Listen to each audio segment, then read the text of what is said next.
Good morning, evening, or afternoon, everybody. We got a ton of new information and news to cover for Mr. Pandaria.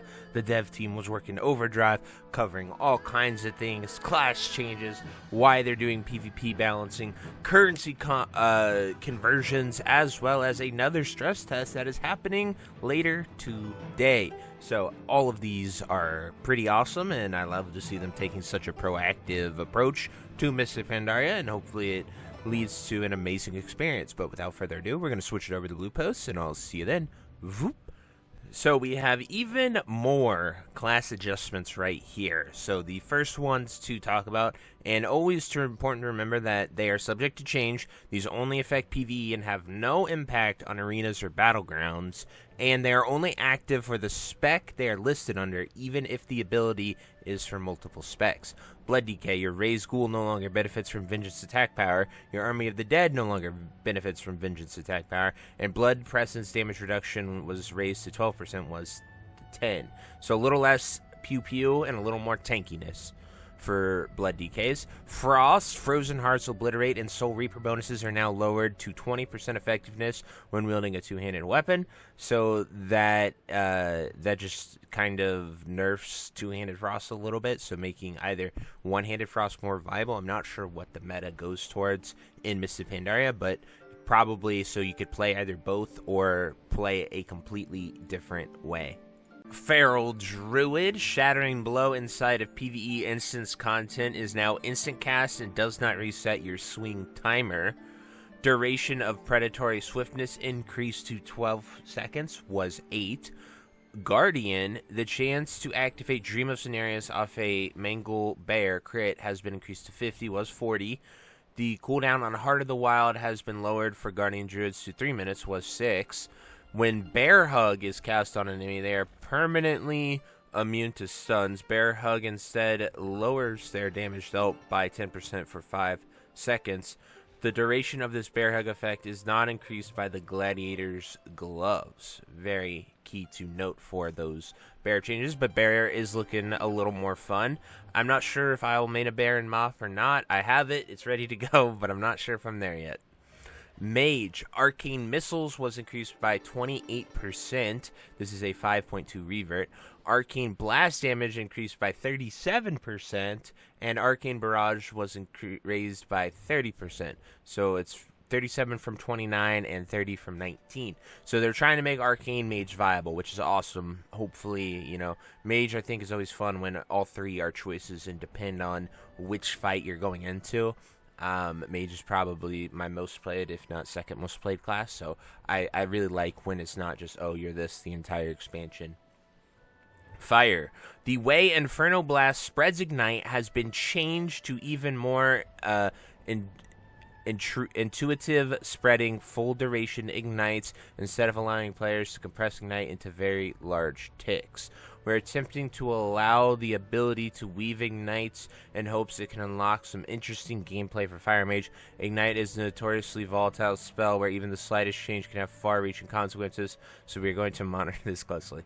As they said, Ignite is probably the most controversial mage ability, and it's either incredibly dominant or very meh, and just whatever. So, yeah, that could go really, really bad.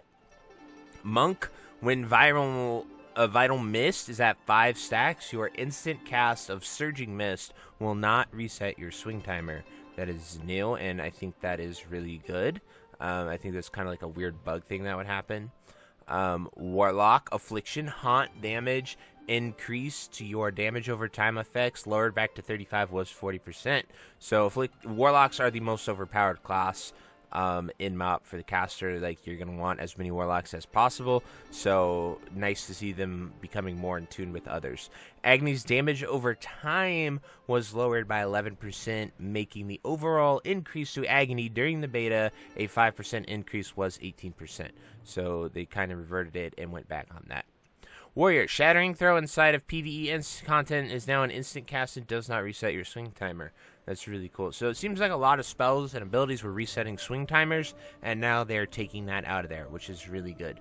Then for bug fixes, Dream of Cenarius will no longer incorrectly consume 2 stacks when using Pounce. Blood Death Knight Dancing Rune Weapon was incorrectly reduced by 50% and it will no longer be reduced. Dancing Rune Weapon's Rune Strike was using the incorrect version.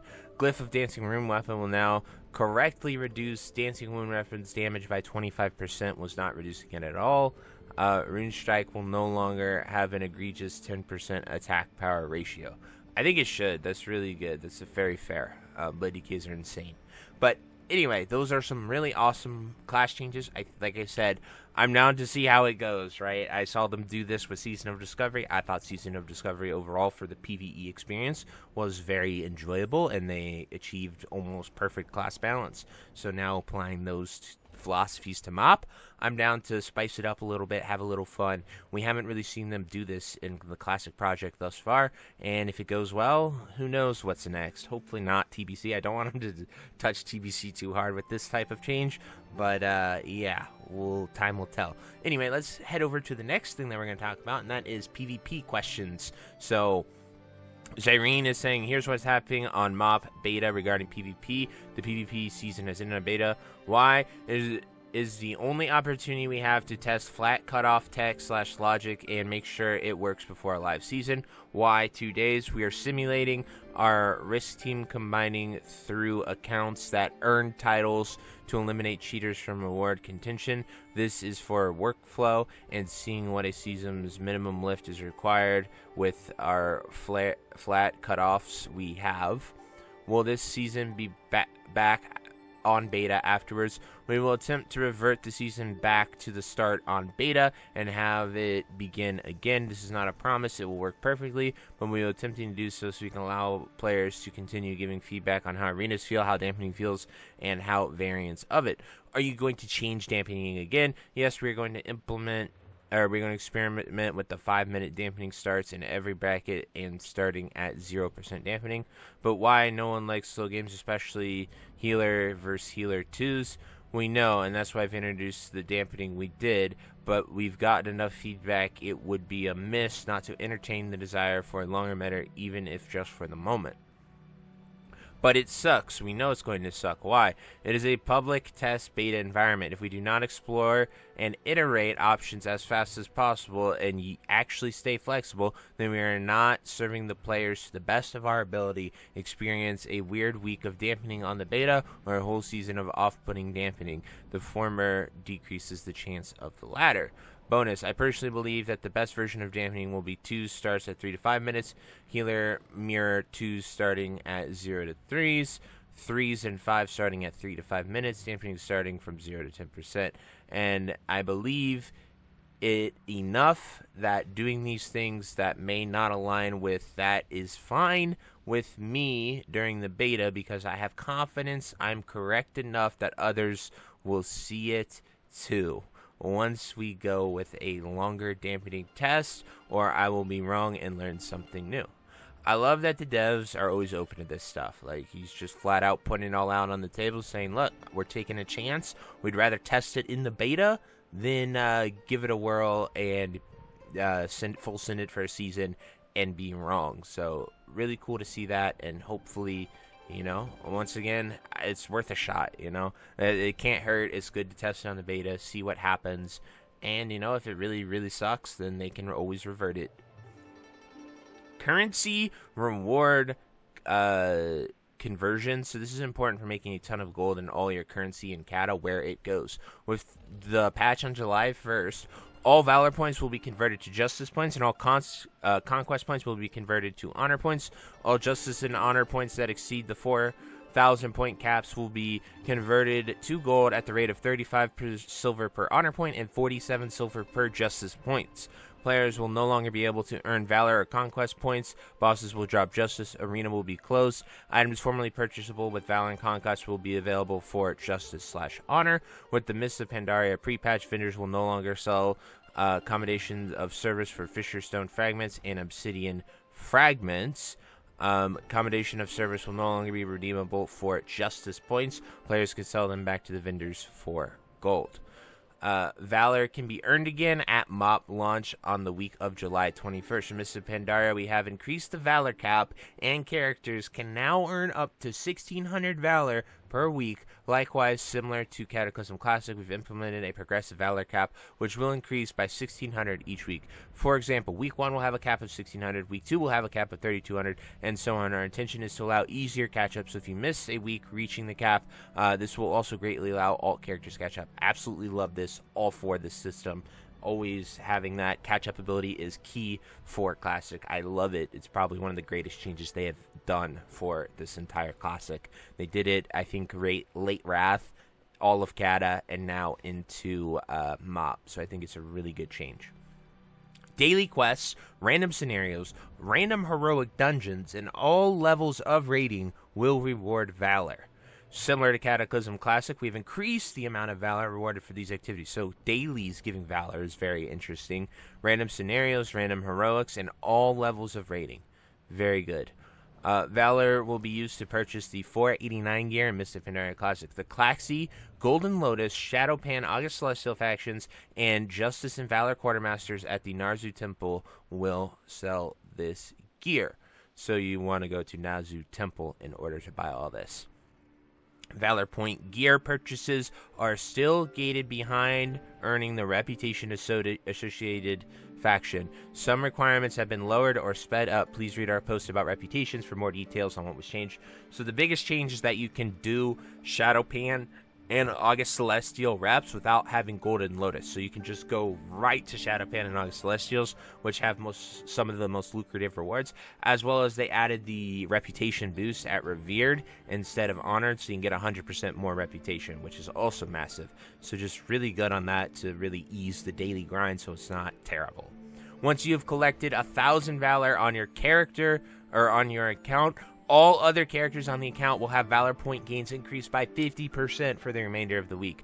That is super interesting and really awesome, especially as someone who plans on playing multiple characters for whatever reasons. I really like that. They're making it incredibly alt-friendly, and that is always good because it gives people more reasons to play other characters, keep playing the game, enjoy things. With the start of PvP Season 11 on the week of July 28th, the Conquest cap will become earnable. There is a cap of 4,000 Conquest points similar to Cataclysm Classic. We have implemented a progressive cap which will increase by 4,000 each week. Our intention is to allow easier catch-up in case you missed a cap. This will greatly allow alt characters to catch up. So same rationale for the PvE. Love to see that consistency. Arenas and Battlegrounds reward Conquest, and it will be used to purchase eye level 483 from the Pandaren Battle Masters on the Great Wall. Please remember that purchasing any item with honor points and justice points after the patch will require that the purchasers meet the item's minimum level requirement. Thank you very much. So, I guess you could purchase, you might be able to purchase some gear in Orgrimmar, I guess, for these, but they're level 90, so like you won't be putting that there and stuff like that. So very interesting, very cool stuff. Love to see them, lay it all on the table so people just know what's happening. They did this in Wrath, they did it in Kata, very similar to that, but these changes for Valor and Conquest are really awesome. Then we have the return of the MoP PTR Stress Test on June 25th at 2 p.m. So that is today at 2 p.m. Pacific, which is 5 p.m. Eastern Standard Time. And they want as many players as possible to join the PTR and simulate launch conditions. 85 templates, character copies, and all classes and races will be accessible. Tests may gather and start up at 2. The starting quests will become active at 2:50. You can go to Storm Pandaria, give them a ton of data, and see how transports work and all that.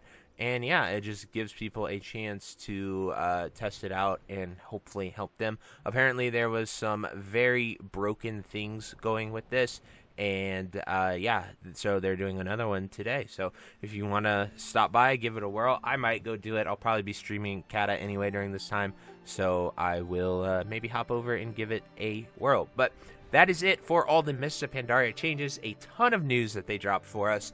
All of it really, I like that they're communicating all these things. They seem to be good, but time will tell. I'm really for the alt friendliness. All those alt friendliness changes I think are really awesome. So you can, it doesn't matter if you started week 1 at launch and went min-maxi to the moon, or if you start like a month later, you'll be able to get to that point at the same degree that someone else was. And I think that's really good in today's modern age and how everyone plays World of Warcraft and other games. That whole quickness, go mentality, I think it is I think that is a really good product, as well as all the reputation and daily changes, all really awesome. Class changes, we need more time. We need to see how they work. We need to see how that plays out. But yeah, all in all, I think pretty freaking good for these changes. So let me know how you feel down below about all these changes. If there's anything you disagree with, anything you don't like, definitely comment down below. I read them all and will get back to you. So until next time, I'll see you later. Hope you have a great day. Bye-bye. Hey you. Yes you. Are you still there? Well, I appreciate you for taking the time to watch this entire video and making it to the end here. If you enjoyed this video, definitely check out the other videos about World of Warcraft listed in these playlists down below. And thank you again. Have a great day. Bye-bye.